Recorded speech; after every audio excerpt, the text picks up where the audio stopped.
जय गुरुदेव। अपने जीवन को शुभ संकल्प और शुभ उद्देश्यों से सृजित करें।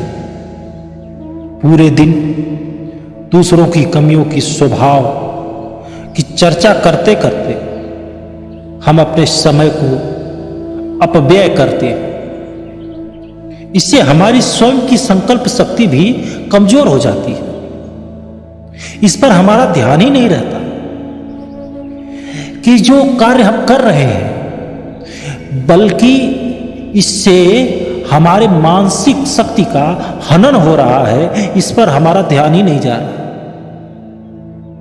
गलत आचरण वाले लोगों की चर्चा करते करते मन भी यह धारणा निर्मित कर लेता है कि दुनिया खराब लोगों से भरी पड़ी है, अब वो भी असत्य मार्ग पर चले।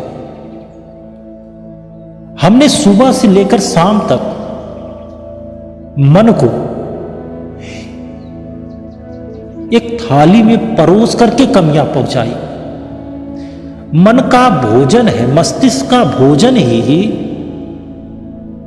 जानकारियां होती हैं। हम कैसी जानकारी देते हैं, यह निर्धारित करता है कि हमारा मनोवृत्त कैसे उद्देश्यों का सृजन करेगा। और हमने तमाम लोगों की कमियों को अपने मन तक पहुंचाया और हमारा मस्तिष्क यह निर्णय लेता है इस संसार में सभी लोग गलत हैं और जो ज्यादा गलत है वही सुखी है। और फिर हम गलत मार्ग पे चल पड़ते हैं। अपने जीवन को शुभ शुभ उद्देश्यों और शुभ संकल्पों के लिए तैयार करो। जो व्यक्ति सृजनात्मक रचनात्मक कार्य में लग जाता है, उसे दूसरों की बुराई या दोष देखने का वक्त ही नहीं मिलता। वो अपने लक्ष्य पर तेजी से आगे बढ़ता है, जिसे लोगों की चिंता लगी रहती है। और चिंता भी कैसी? बेकार, जिसका कोई उद्देश्य ही नहीं, वैसी चिंता। वो कुछ नहीं कर पाता। जो अपने लक्ष्य का निर्धारण कर कर उस पर चलता है, वो सफलता को प्राप्त कर लेता है। दुनिया में जितने भी महान व्यक्ति और वैज्ञानिक, कलाकार, चित्रकार, कवि, साहित्यकार और वैज्ञानिक हुए, वो केवल इसलिए सफल हो पाए कि वो प्रत्येक पल अपने अनुष्ठान में सतत संलग्न रहे।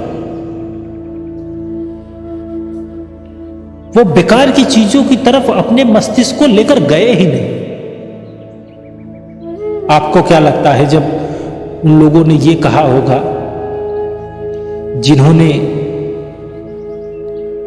उड़ने वाली जहाज का निर्माण किया कि हम एक ऐसे चीज का निर्माण करने जा रहे हैं जो हवा में उड़ेगी, लोगों ने मान लिया होगा कि ये सही कह रहा है। वो लोग किसी से कहने ही नहीं गए कि वो क्या करने वाले हैं, क्योंकि उनको अपने निर्णय पर विश्वास था कि जो हमने सोचा है वो हम करेंगे, और उन्होंने किया। इसलिए आज लोग उनको याद करते हैं। आप भी संसार को बहुत कुछ दे सकते हैं। क्या दे सकते हैं, अब ये तो आपको स्वयं जानना होगा। ये आप ही जानते हैं और कोई नहीं जानता।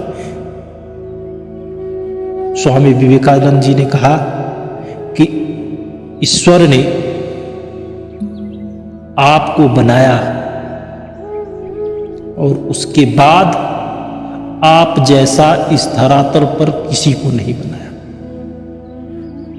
इंसान अपने आप में विशेष है। जिस दिन उसकी परख हो गई उस दिन वो निखर गया। जय गुरुदेव।